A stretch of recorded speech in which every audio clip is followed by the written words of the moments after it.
Set within a semi-tropical rainforest valley, surrounded by volcanic peaks, powered by Red Arc. Welcome to Camper Trailer of the Year 2020.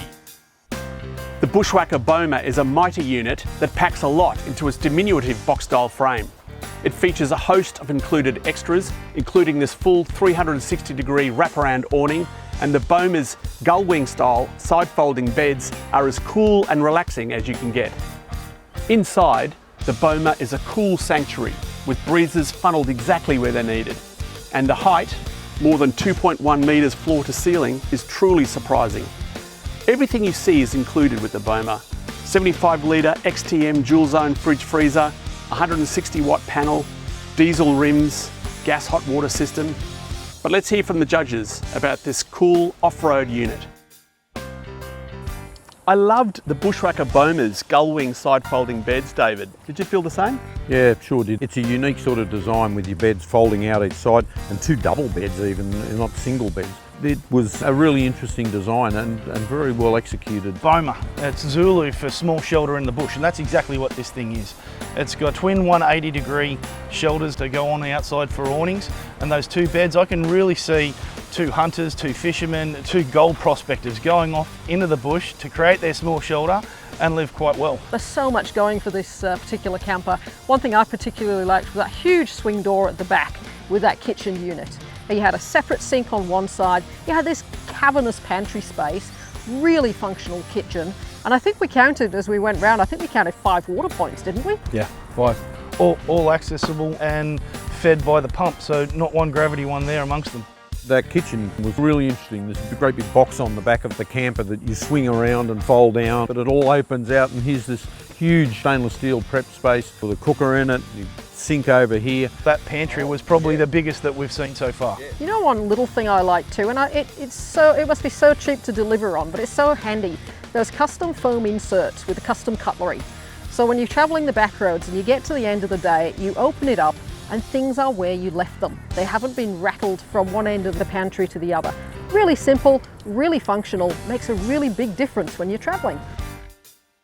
You get all your crockery and your cutlery and all that sort of stuff supplied. It's all there in those little foam inserts when you buy it. The awning was reflective coated, which was really good. You don't always see that. The awning space, as you say, with a 360-degree awning around a unit that's that size.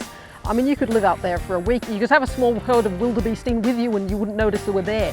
It was absolutely immense. It was an optional extra to have the sidewalls that you could create a really massive living space. In terms of comfort, I was surprised to see a little sink inside. There was so much living space outside, I wasn't entirely sure that I would need that in there, but it was just that little added point of comfort and luxury, I suppose. You're lying there in your bed, you're brushing your teeth inside. It's really, really nice, a nice camper. And how did it feel on the tow ball, Tim? From a towability point of view, the Bhoma is super compact, which is really good. It's on leaf springs, which personally I don't mind. For repairability, it's great. And it's a very predictable ride, doesn't lurch much in corners. Do you think the Bushwakka Bhoma represented good value for money, Tim? Look, at $49,500 all up, and that's including a fully fitted out kitchen. It is actually very good value for money.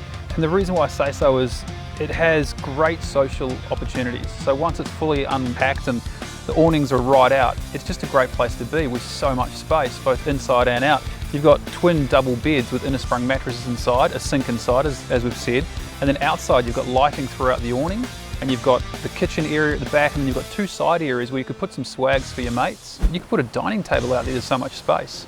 That social aspect and that amount of volume it offers when it's fully open, a decent amount of self-sufficiency, so 50 grand or just under, it's pretty good value. I've written down in my notes here, we've got 210 amp hour batteries, you've got 160 watts on the roof for solar, 110 litre stainless tank. You can fit 2 9-litre gas tanks at that front portion, and there's still room for 3 jerry cans. One of the things that Bushwakka talk about is that this is pitched as a true off-road camper. And so it's interesting always when people start talking about that to think about dust proofing, because if you're going to be true off-road, you want to be able to unfurl your bed at the end of the day and find that it's not covered in half a bucket's worth of outback dust. The seals on the unit, they're all really utilitarian, you know, just the sort of thing that you need. When you pull that thing down, you know that it's locked and loaded and it's going to be in the same condition at the end of the day as it was when you started. Okay, the Bushwakka Bhoma, cool like a savannah breeze and built tough like an elephant.